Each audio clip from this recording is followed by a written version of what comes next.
سيدنا محمد وعلى آل سيدنا محمد صلى الله تعالى عليه وسلم.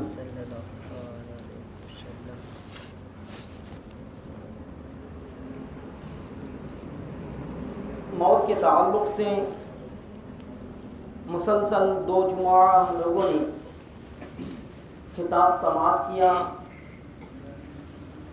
شاعر بھی یوں کہتے ہیں جاگنا ہے جاگ لے افلاک کے سائے تلے.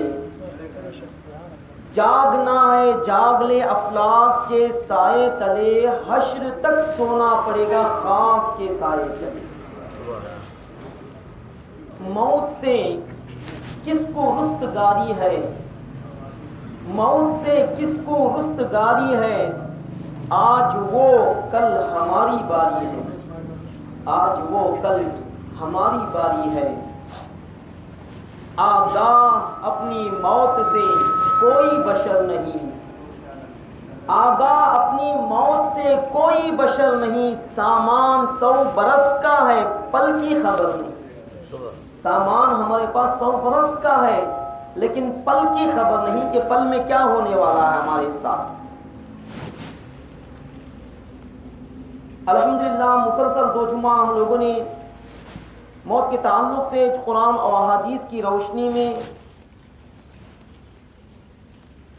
موت کیا ہے اور موت آنے سے انسان ہر چیز کو چھوڑ کر, خیش و اقارب کو, بھائی بہنوں کو, دنیا کے لوگوں کو, ہر ایک انسان کو ہر چیز کو چھوڑ کر تنہے تنہا اندھیری قبر میں جانا. آخر میں ہم لوگوں نے گزشتہ جمعہ میں نے آپ سے یہ وعدہ کیا تھا اللہ باحیات رکھے تو میں ضرور عذاب قبر ہے اس پر بحث کرنا ہے اور خصوصاً بالخصوص اذان قبر پر گفتگو کرنا ہے. قبر پر اذان دے سکتے ہیں یا نہیں دے سکتے؟ کیا کتب کے حوالے سے ثابت ہے کہ مردے کو دفنانے کے بعد 40 قدم انسان نکلتا ہے, منکر نکیر حاضر ہوتے ہیں, ایسے وقت میں انسان کھڑے ہو کر کے اذان دیتا ہے. کیا قبر پر کھڑے ہو کر اذان دینا جائز ہے یا جائز نہیں ہے؟ شرک ہے, بدعت ہے یا حرام ہے؟ تو ہم اہل سنت والجماعت کا یہ عقیدہ ہے. آپ پوری دنیا سے یہ معلوم کر سکتے ہیں اہل سنت والجماعت سے جو تعلق رکھتے ہیں ان کا یہ عقیدہ ہے اذان قبر جائز ہے. دفن کرنے کے بعد 40 قدم نکلنے کے بعد قبر پر کھڑے ہو کر اذان دینا جائز ہے. اور یاد رکھو ہم کوئی یہ فرض نہیں کہتے اور ہم یہ سنت بھی نہیں کہتے بلکہ یہ مستحب عمل ہے, بدعت حسنہ ہے. کوئی یہ دعویٰ نہ کرے کہ یہ فرض نہیں ہے, قرآن میں کہاں ہے, حدیث میں کہاں ہے. تو ہم یہ دعویٰ نہیں کر رہے کہ اذان قبر فرض ہے, دینا ہی ہے, اسلام سے نکل جائے گا, یہ ہمارا دعویٰ نہیں ہے.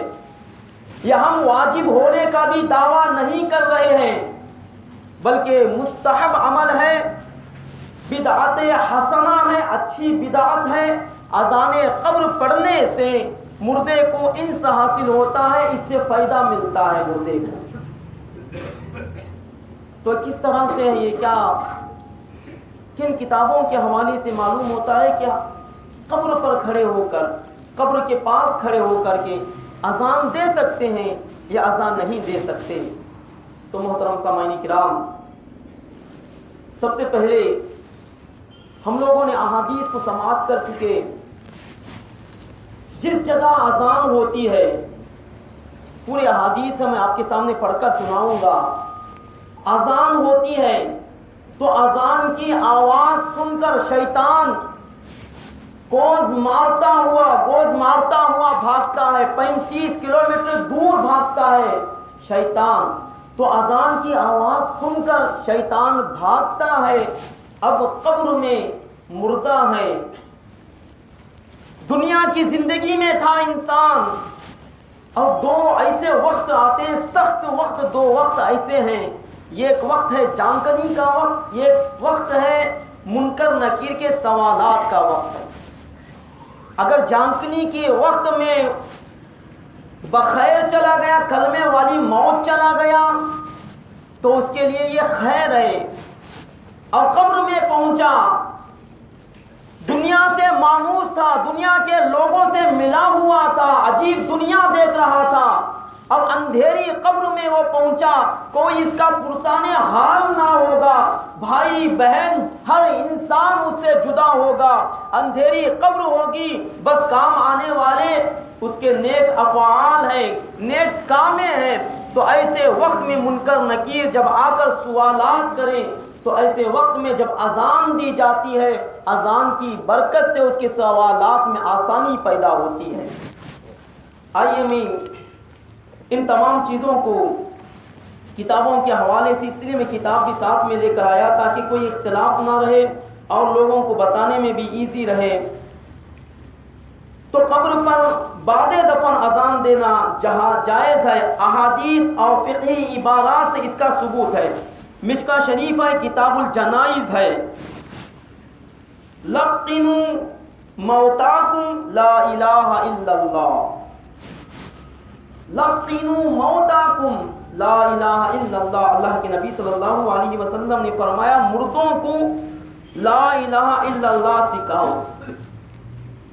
مردوں سے مراد یہاں پر بتایا گیا اپنے مردوں کو سکھاؤ لا الہ الا اللہ۔ تو دنیاوی زندگی ختم ہونے پر انسان کے لیے دو بڑے خطرناک وقت ہیں، ایک تو جانکنی کا، دوسرا سوالات قبر بعد دفن کا۔ اگر جانکنی کے وقت کا خاتمہ بالخیر نصیب نہ ہوا تو عمر بھر کا کیا ہوا برباد ہو جائے گا۔ تو یہاں پر بیان کیا گیا مردوں کو لا الہ الا اللہ سکھاؤ، تو اس سے مراد یوں لیا جاتا ہے جب وہ باحیات ہوں، جانکنی کی سختی میں ہو، ایسے وقت میں ان کے سامنے بیٹھ کر کے لا الہ الا اللہ، لا الہ الا اللہ، لا الہ الا اللہ کا ورد کرنا ہے، اس امید پر کہ لا الہ الا اللہ کا ورد سن کر اگر آخری سانس ہو تو اللہ اسے توفیق دے زبان سے لا الہ الا اللہ محمد رسول اللہ نکل جائے۔ اور اگر قبر کا مسئلہ ہو تو وہ دوسری دنیا میں پہنچتا ہے، قبر کی دنیا میں پہنچتا ہے، ایسا دردناک انجام قبر میں بھی ہوتا ہے، عذاب قبر جسے کہا جاتا ہے۔ تینوں سوالات میں اگر فیل ہو گیا انسان تو عذاب قبر اس کے لیے برحق ہے۔ قبر میں عذاب ہوگا، کبھی سانپ، کبھی بچھو، نہ جانے کن کن قسم کے ذریعے سے اس کو زہریلے جانوروں کے یا اشیاء کے چیزوں کے ذریعے سے اس کو تکلیف پہنچائی جاتی ہے۔ اب سوال کوئی پوچھنے والا یوں پوچھ سکتا ہے بھائی اذان قبر حرام ہے، شرک ہے، بدعت ہے۔ میں پوچھوں کیوں بدعت ہے، کیوں شرک ہے؟ وہ کہے گا اذان مسجد میں دی جاتی ہے، نماز کے لیے لوگوں کو دعوت دی جاتی ہے، نماز کی طرف آؤ، نماز کی طرف آؤ، کامیابی کی طرف آؤ۔ تو نماز کو بلانے کے لیے مسجد میں اذان دی جاتی ہے، اور قبر پر تم کھڑے ہو کر جو اذان دیتے ہو یہ کس کے لیے، کسے دعوت دے رہے ہو؟ کیا نمازی کو دعوت دے رہے ہو؟ تو اس کا جواب کیا ہوگا؟ تو اس کا جواب یہ ہے اذان صرف نماز کے لیے ہی دینا نہیں ہے، بلکہ اذان بہت ساری جگہ دی جا سکتی ہے، اور اس کتاب میں 10 جگہ ایسی ہیں جو اذان دی جا سکتی ہے۔ آپ بھی بخوبی واقف ہیں، جب گھر میں کوئی بچہ پیدا ہو یا بچی پیدا ہو، سب سے پہلے مؤذن صاحب کو یا اپنی جو قریبی علماء رہتے ہیں ان کو لے جا کر کے آپ ان کے سیدھے کان میں، بچہ یا بچی کے سیدھے کان میں اذان دی جاتی ہے اور دائیں کان میں اقامت کہی جاتی ہے۔ تو محترم سامعین کرام، اذان یہاں پر کس لیے دی جا رہی ہے؟ کیا لوگوں کو نماز کے لیے دی جا رہی ہے کہ نماز پڑھنے کے لیے آئے ہو؟ تو پتہ چلا اذان دی جا رہی ہے بلا کو دور کرنے کے لیے، اذان دی جا رہی ہے شیطان کے مکر و فریب سے بچانے کے لیے اس چیز کو۔ تو معلوم ہوا اذان قبر، اذان بچے کے کان میں دینا جائز ہے۔ اور کن کن جگہوں پر اذان دی جا سکتی ہے؟ جب کہیں آگ لگ جائے ایسی جگہوں پر بھی عذاب کو بجھانے کے لیے اذان دی جا سکتی ہے۔ اور کہیں جنگل میں چلا گیا کوئی انسان اور راستہ بتانے والا کوئی نہیں ہے، ایسے وقت میں اگر انسان اذان دے تو اس کو راستہ کوئی نہ کوئی بتلا دے گا، یا اذان کی برکت ہوگی۔ اور محترم سامعین کرام، اذان کے بہت سارے فوائد یہاں پر گنائے گئے ہیں۔ اگر کسی پر جن سوار ہو جائے، اب جن کو بھگانے کے لیے اذان دی جاتی ہے۔ اگر کوئی غمزدہ ہو، اس کے غم کو، پریشانی کو دور کرنے کے لیے اذان دی جاتی ہے۔ اب تعجب نہ کریں کہ یہ کس طرح کہہ رہے ہیں یہ، میں ہر ایک کتاب میں جو کچھ ہے میں آپ کے سامنے پیش کرتا جاؤں گا کہ اذان کہاں کہاں دینا جائز ہے اور کن کن کتابوں کے ذریعے سے اذان دینے کو جائز قرار دیا گیا ہے۔ تو آئیں سب سے پہلے ہم لوگ جو اذان قبر جائز قرار دیتے ہیں، اس سے کیا ہوتا ہے؟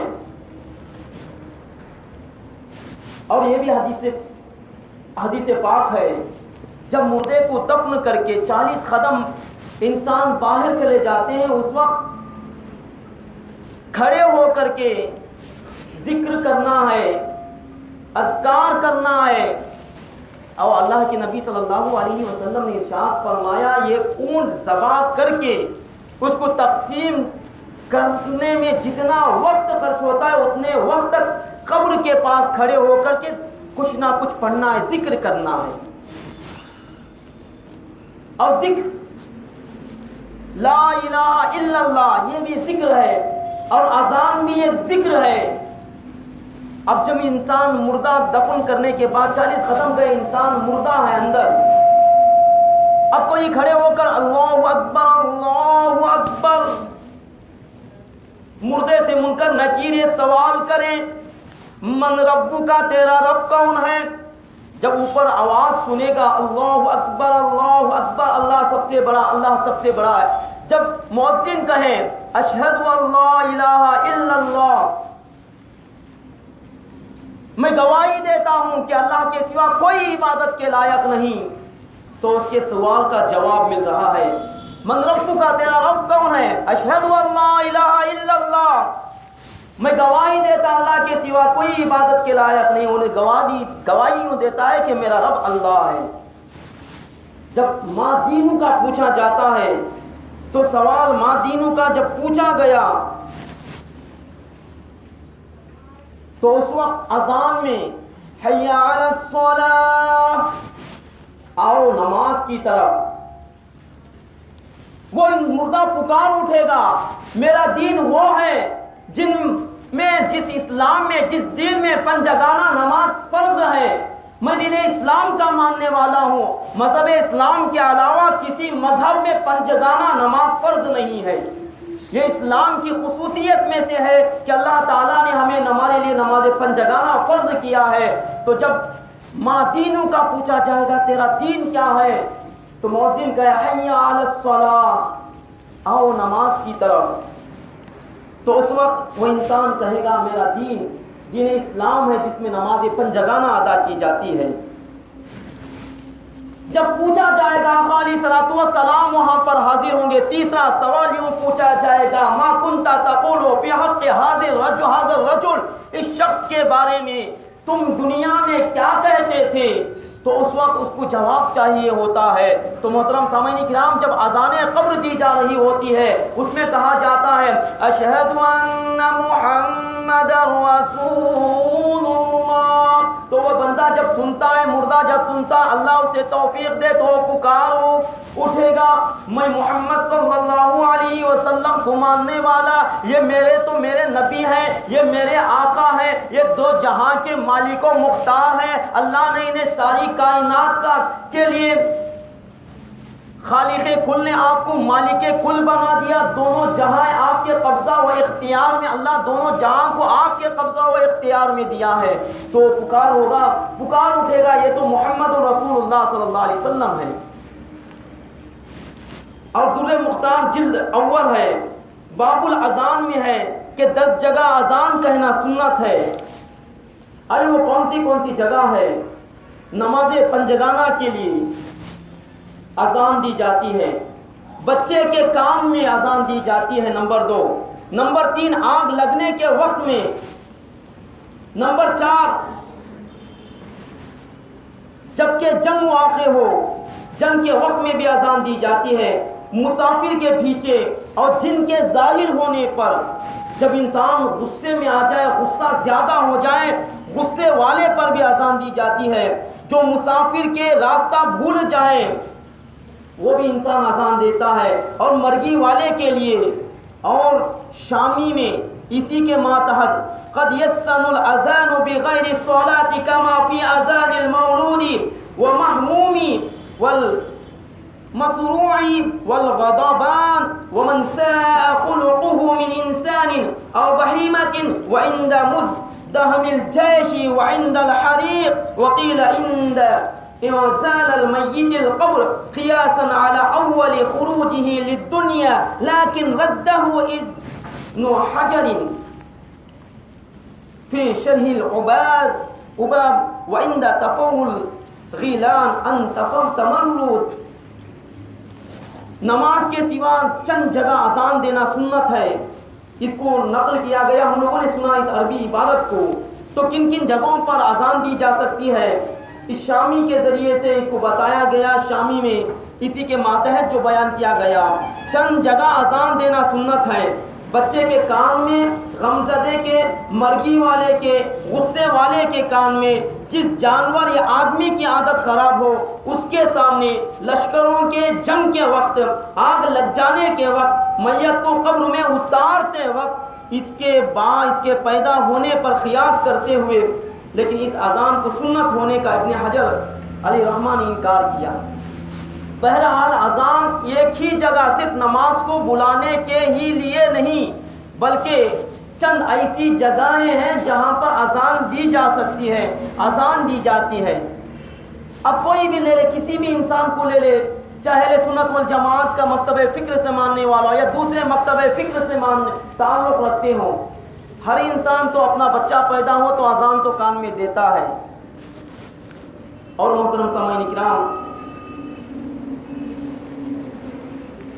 ہمارے نبی کے زمانے میں بھی لوگوں کو سحری کے لیے اٹھانے کے لیے اذان دی جاتی تھی۔ تعجب ہوتا ہے، اذان سحری کے لیے اٹھانے اذان دی جاتی تھی۔ تو آئیے، مشکا شریف ہے، باب فضل الاذان میں ہے، حضور علیہ الصلوۃ والسلام نے فرمایا کہ تم بلال کی اذان سے رمضان کی سحری ختم نہ کرو، وہ تو لوگوں کو جگانے کے لیے اذان دیتے ہیں۔ تو معلوم ہوا زمانہ نبوی میں سحری کے وقت بجائے نوبت یا گولے کی اذان دی جاتی تھی، لہذا سوتے کو جگانے کے لیے اذان دینا سنت ہے۔ تو اس وقت دو اذانیں ہوتی تھی، ایک سحری کو جگانے کے لیے اذان ہوتی تھی اور نماز فجر کے لیے، فجر کی نماز کو بلانے کے لیے اذان دی جاتی تھی۔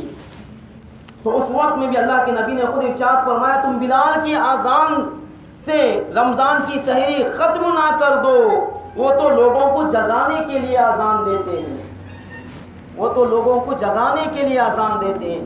تو اللہ کے نبی کے زمانے میں بھی 2 بار اذان دی جاتی تھی سحری کے وقت میں، ایک تو لوگوں کو بیدار کرنے کے لیے، ایک نماز فجر کے لیے۔ اور جب اذان دی جاتی ہے، شیطان جو میں نے کہا کود مارتا ہوا بھاگتا ہے، یہ کس کتاب میں ہے؟ تو اس کو یوں بیان کیا گیا، دوسری اذان کی آواز سے شیطان بھاگتا ہے. مشکا شریف ہے, باب الاذان میں ہے, اذا نودی للصلاة ادبر الشیطان له ذرات حتى لا يسمع التعذیرین لا يسمع التعذیرین. جب نماز کی اذان ہوتی ہے شیطان گوز مار لگاتا ہوا بھاگتا ہے یہاں تک کہ اذان نہیں سنتا. اذان نہیں سنتا. شیطان فاتنا جسے کہتے ہیں ہوا خارج کرنا کہتے ہیں ہماری زبان میں. اذان سن کر وہ ہوا خارج کرتا ہوا شیطان بھاگتا ہے یہاں تک کہ وہ اذان نہیں سنتا. اذان نہیں سنتا. اب اس سے یوں مسئلہ نکالتے ہیں کہ قبر پر کھڑے ہو کر کے اذان دی جاتی ہے تو اس وقت منکر نکیر سوالات کے لیے حاضر ہو تو اس وقت شیطان حاضر ہوتا ہے. جب جانکنی کا وقت ہوتا ایسے وقت میں بھی آخری سانس جب نکلنے والی ہوتی ہے ایسے وقت میں بھی شیطان کوشش کرتا ہے. کیا کوشش کرتا ہے؟ اس کو دین سے ہٹانے کی کوشش کرتا ہے, کلمہ کفر لانے کی کوشش کرتا ہے. اور جب مر جائے تو قبر میں بھی شیطان پہنچتا ہے. جب سوال پوچھتے ہیں منکر نکیر من رب کا, تیرا رب کون ہے, تو شیطان اشارہ کر کے کہتا میں تیرا رب ہوں, دکھا دے مجھے. اگر کوئی انسان اللہ نہ کرے صد بار اللہ نہ کرے اگر شیطان کو دکھا دے یہی میرا خدا ہے, معاذ اللہ صد معاذ اللہ, دنیا میں جتنا کیا سب کچھ برباد ہو گیا اس کا. نہ نماز, نہ عبادت, نہ روزہ, نہ تسبیح و تحلیل, کچھ پیدا دینے والی چیز نہیں. ایسے وقت میں اگر وہ شیطان کو مان لے خدا یا کہہ دے ہاں لا حاضری مجھے افسوس مجھے کچھ معلوم نہیں, تو شیطان اس طرح سے بھاگتا ہے. تو اسی لیے میت کے سامنے مردے کو قبر میں لٹانے کے بعد اذان دی جاتی ہے. اور جب دنیا میں اگر ایگزام دیں تو ایگزام اگر فیل ہو جائے, کسی امتحان میں ایگزام میں فیل ہو جائے, اگلے سال بند کر کے جو فیل ہوا ہے اس کو پاس کر سکتا ہے, وہ سبجیکٹ پاس کر کے آگے جا سکتا ہے نا. امتحان کسی سبجیکٹ میں فیل ہو گیا, اگلے سال پھر سے پیسہ فیس بنا, اس کے بعد وہ پاس ہوا یا فیل ہوا پھر سے بنتا ہے, پھر سے ایگزام میں بیٹھتا ہے. دنیاوی ایگزام اس طرح ہے کہ اس سال فیل ہو گیا اگلے سال بن کے وہ پاس کر سکتا ہے, لیکن قبر کا ایک ایسا ایگزام ہے جو منکر نکیر حاضر ہو کر سوالات کرتے ہیں, اسی میں اگر جواب دے دیا تو کامیاب ہو جائے گا, اگر جواب دے دیا تو حکم ہوگا, آسمان سے ندا ہوگی, یہ سچ کہتا ہے. اس کے لیے جنتی بچھونا میں سے ایک جنتی بچھونا بچھا دو, اس کے لیے جنتی کھڑکیوں میں سے ایک جنتی کھڑکی کھول دو, اس کے لیے راحت و آرام رکھ دو. تو محترم سامعین کرام یہ اذان قبر ہے. اذان قبر کی یہ فضیلتیں ہیں. اور اگر فیل ہو گیا ایگزام میں تو دوبارہ ایگزام میں بیٹھنے کی اجازت نہیں ہے. بس وہ ایک ہی ایسا مرتبہ آتا ہے جس میں اذان فیل ہو گیا تو فیل, اگر پاس ہو گیا تو قبر میں راحت ہوگی انشاءاللہ. اور قبر میں کن تیسرا اذان دینے کی جگہ کہاں ہے کہ اذان تیسری جگہ دے سکتے ہیں تو کہاں دے سکتے ہیں؟ تیسرا یہ کہ اذان دل کی وحشت کو دور کرتی ہے.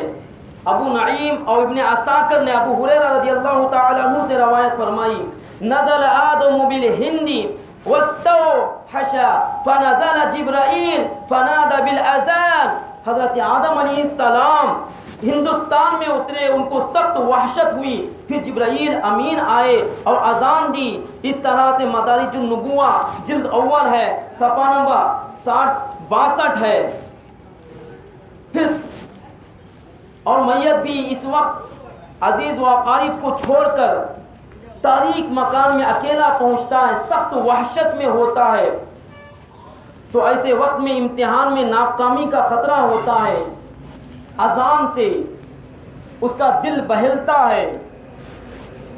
جیسے ہم نے سنا حضرت ابو ہریرہ جو روایت کرتے ہیں, آدم علیہ السلام کو جب اللہ تعالیٰ ہندوستان میں اتارا, سنندیپ پہاڑ پر جب اترے ان کو سخت وحشت ہوئی تو جبرائیل علیہ السلام حاضر ہوئے اور اذان دی. جب آدم علیہ السلام کے لیے جبرائیل امین اذان دیتے ہیں تو ان کی وحشت گھبراہٹ دور ہو جاتی ہے. اسی لیے جب مردہ قبر میں پہنچتا ہے، تاریکی میں ہوتا ہے، اندھیری قبر میں ہوتا ہے، جب اذان دی جاتی ہے تو اذان کی برکت سے اس کی وحشت دور ہوتی ہے، اس کی تنہائی دور ہوتی ہے، اس کی وحشت، اس کا ڈر، خوف ختم ہوتا ہے. یہ تیسری جگہ ایسا جو اذان دے سکتے ہیں جو یہاں پر بیان کیا گیا. اور آگے چلیں تو اذان اور کن کن جگہوں پر دی جا سکتی ہے. اور محترم سامعین کرام، حضرت اذان صرف نماز ہی کے لیے نہیں، اور یہاں پر اور بھی یہ بیان کیا گیا. حضرت علی رضی اللہ تعالی عنہ سے روایت ہے، آقا کائنات صلی اللہ علیہ وسلم نے ارشاد فرمایا، حزینا فقال یا ابنی ابی طالب انی اراک حزینا فمر بعد اہلک یؤذن فی اذنک فانہ. مجھے حضور علیہ الصلوۃ والسلام نے رنجیدہ دیکھا. مولا علی مشکل کشا کہتے ہیں، مجھے حضور علیہ الصلوۃ والسلام نے رنجیدہ دیکھا تو فرمایا، اے ابی طالب کے بیٹے، کیا وجہ ہے کہ تم رنجیدہ میں تم کو رنجیدہ پاتا ہوں؟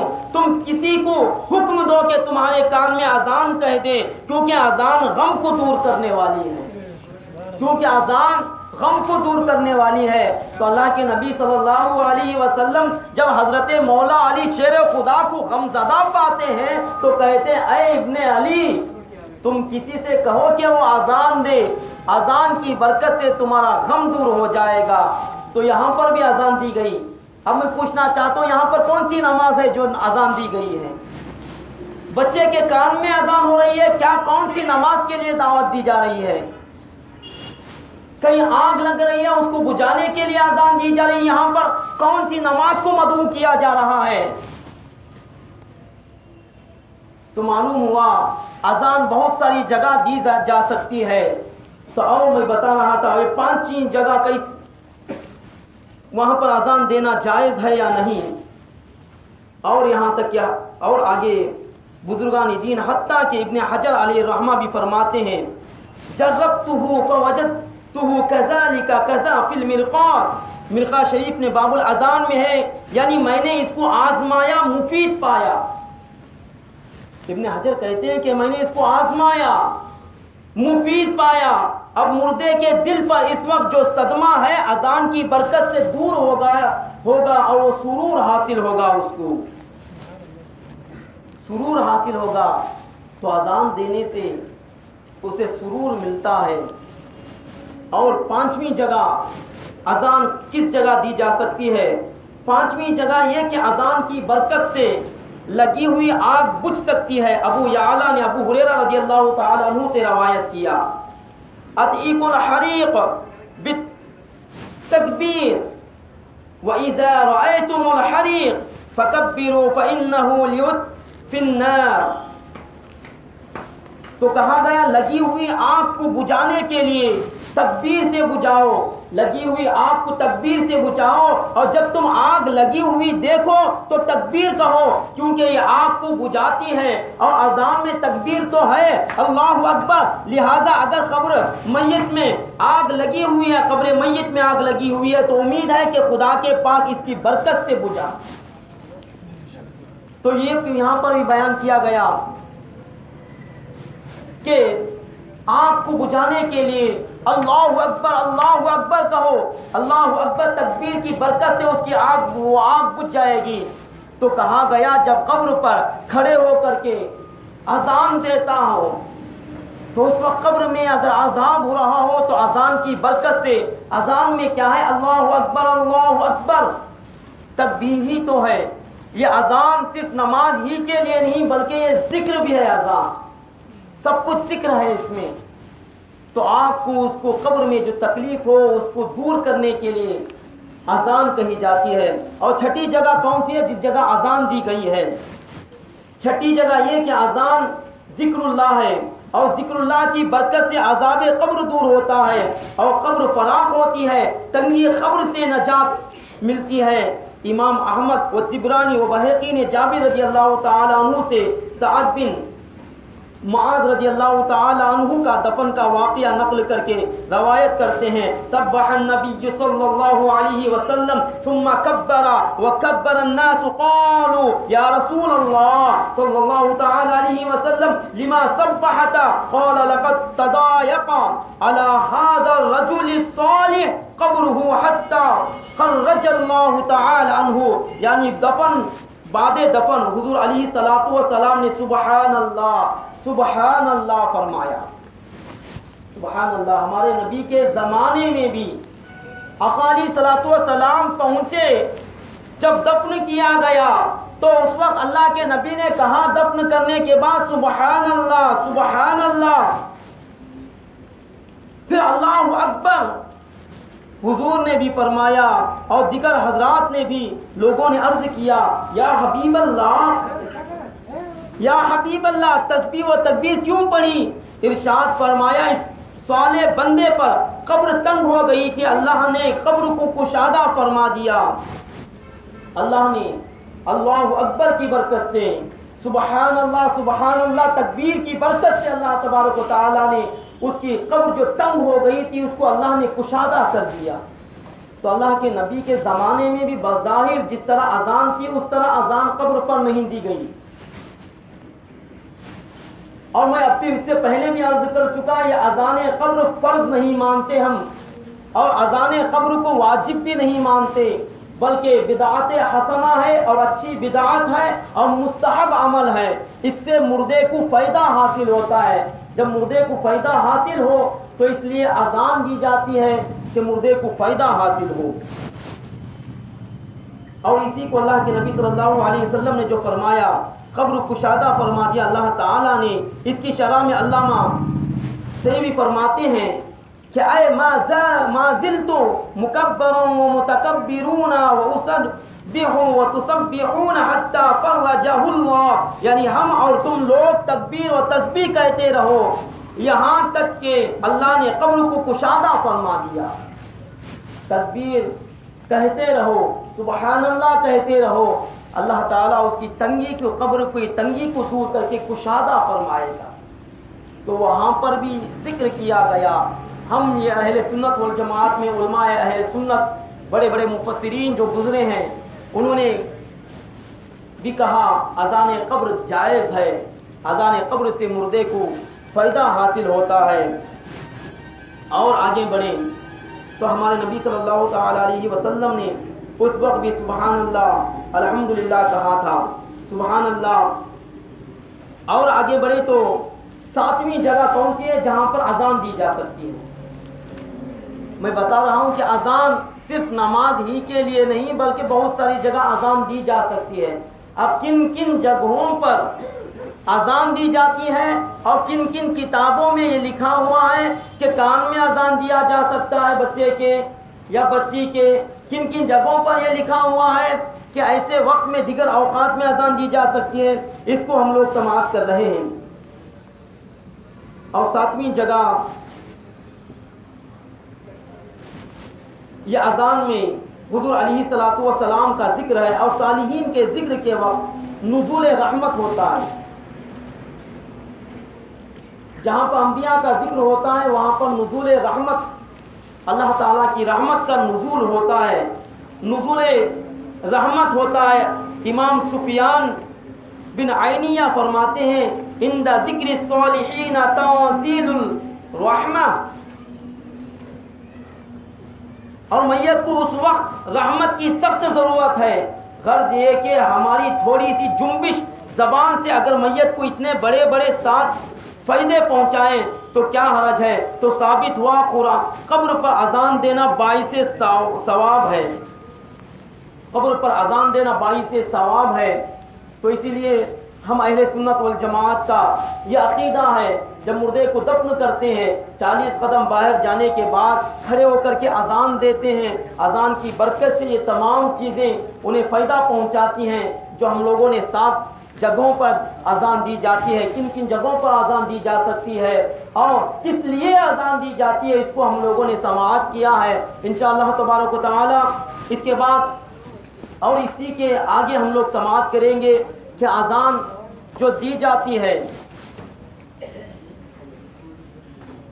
صرف نماز کے لیے دی جاتی. ہم لوگوں نے اسے بھی سنا کہ صرف نماز ہی کے لیے اذان نہیں دی جاتی, نماز کے لیے بھی اذان دی جاتی ہے, اور بہت ساری جگہ ہیں جہاں پر اذان دی جاتی ہے. تو بہرحال ہمارا عقیدہ اہل سنت والجماعت کا یہی ہے کہ ہم لوگ قبر پر دفن کرنے کے بعد بعد دفن 40 قدم جانے کے بعد اذان دیتے ہیں. کیوں دیتے ہیں؟ بس اس وجہ سے دیتے ہیں کہ اذان کی برکت سے اسے انس حاصل ہوگا, اس کی وحشت دور ہوگی, اس کی قبر کشادہ ہوگی, اس کی تنگی دور ہوگی. اس وجہ سے اذان قبر دی جاتی ہے کہ اللہ تبارک و تعالی اذان کی برکت سے ان تمام عذاب قبر سے مرحومین کی حفاظت کرے. تو اس لیے اذان قبر دی جاتی ہے. انشاءاللہ تبارک و تعالی اگر موقع ملا تو اگلا جمعہ بھی اذان قبر ہو. اس کے بعد جو ہم لوگ صدقات کرتے ہیں, خیرات کرتے ہیں مرحومین کے نام سے, کیا صدقہ کرنا, خیرات کرنا, قرآن پاک کا پڑھنا, یہ سب تمام چیزیں اس کے لیے مرحوم کے لیے فائدہ مند ہے یا فائدہ مند نہیں ہے, اس کو انشاءاللہ تبارک و تعالی سماعت کریں گے. ہم لوگوں سے کوئی بھی یہ پوچھے قرآن میں نہیں ہے اذان دینا قبر پر, ہم سے کوئی بھی یہ پوچھے حدیثوں میں نہیں ہے کہ اذان دینا قبر پر, جب قرآن میں نہیں حدیث میں نہیں تو تم کیوں اذان دیتے ہو؟ اذان قبر کو کیوں جائز قرار دے, کیوں اذان دیتے ہو؟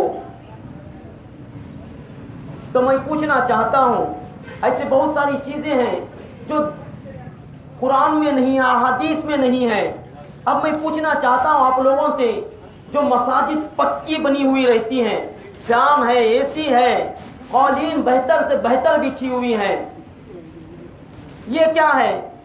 مساجد کے لیے مینار بنائے جاتے ہیں.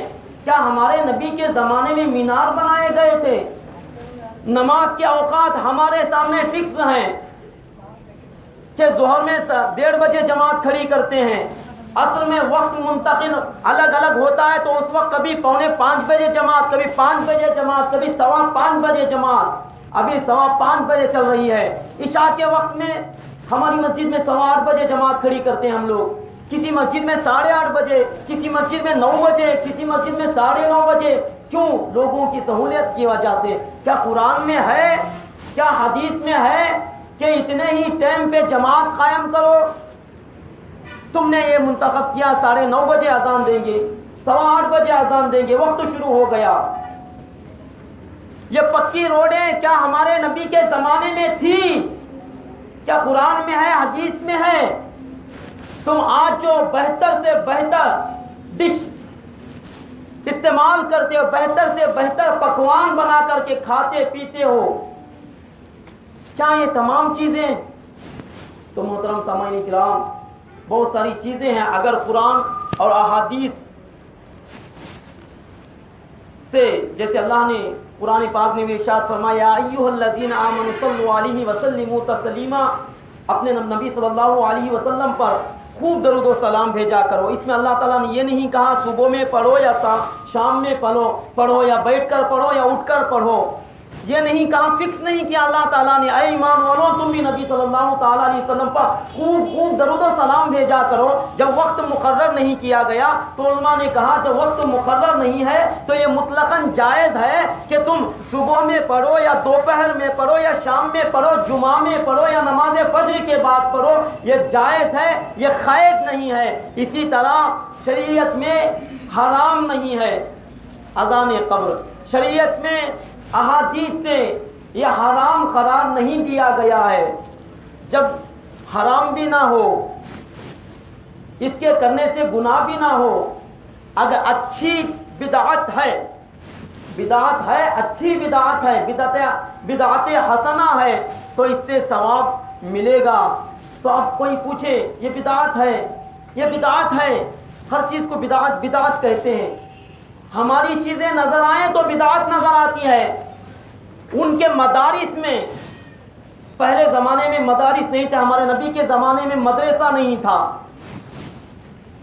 طلبہ کو جمع کر کے یہ وقت میں اردو پڑھنا ہے، یہ وقت میں قرآن سنانا، یہ وقت میں نحو صرف پڑھنا ہے، اس وقت میں بخاری پڑھنا ہے، مشکوہ پڑھنا ہے. کیا ہمارے نبی کے زمانے میں بھی یہ چیزیں تھیں؟ نہیں تھے.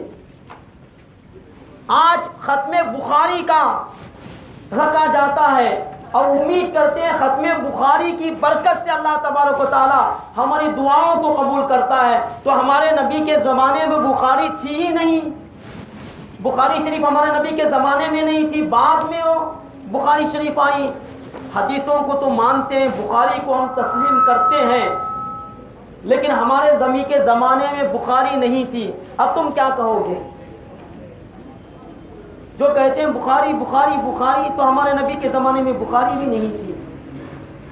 تو محترم سامعین کرام، بے شمار ایسی چیزیں ہیں جو ہمارے نبی کے زمانے میں نہیں تھی، اس زمانے میں ہیں. لیکن بدعت حسنہ، جو چیزیں اچھی ہوں، شریعت میں اس کو اجازت دی گئی ہو، نہ حرام کے قریب ہو نہ تو ممنوع اور مکروہ کے قریب ہو، تو اگر اجازت دی گئی ہے کہ تم اس کو کر سکتے ہو تو یہ بدعت حسنہ ہے، صحیح بدعت ہے، اچھی بدعت ہے. یہاں تک ہم لوگوں نے مختصراً عذاب قبر، عذاب اذان قبر کے تعلق سے ہم لوگوں نے سماعت کیا ہے. انشاءاللہ تبارک و تعالی اللہ بآیات رکھے ضرور اس کی اور وضاحت کی جائے گی. اللہ تبارک و تعالی ہم تمام کی اس حاضری کو قبول کرے.